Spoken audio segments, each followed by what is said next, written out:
नमस्कार मंडळी. तर आज ना मी तांदळाची खिरीची रेसिपी तुमच्याशी शेअर करणार आहे.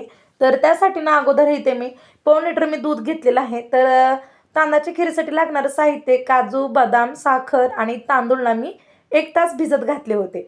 आणि 1 तास भिजल्यानंतर ना एकच छोटी वाटी आहे तांदळाचीच, तर त्याच वाटीने मी इथे भिजू घातलं होतं. तर भरपूर प्रमाणात होतं बरं का हे पेस्ट.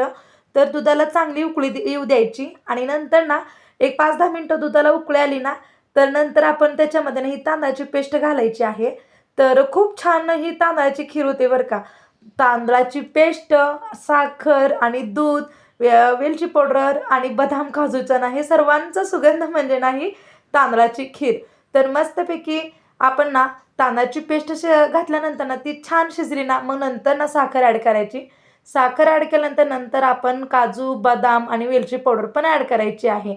तर मस्त इथे ना आपली तांदळाची खीर शिजलेली आहे. तर तुम्हाला दिसत असेल अशी रवाळ रवाळ ना तांदळाची खीर व्हायला पाहिजे. अगदी खायला एकदम टेस्टी आणि मस्त अशी लागते बरं का. आणि अगदी साधी आणि सोपी ही तांदळाची खिरीची रेसिपी आहे. तर तुम्हाला ही रेसिपी कशी वाटली नक्कीच कमेंट बॉक्समध्ये सांगा. व्हिडिओ आवडल्यास लाईक, शेअर, सबस्क्राईब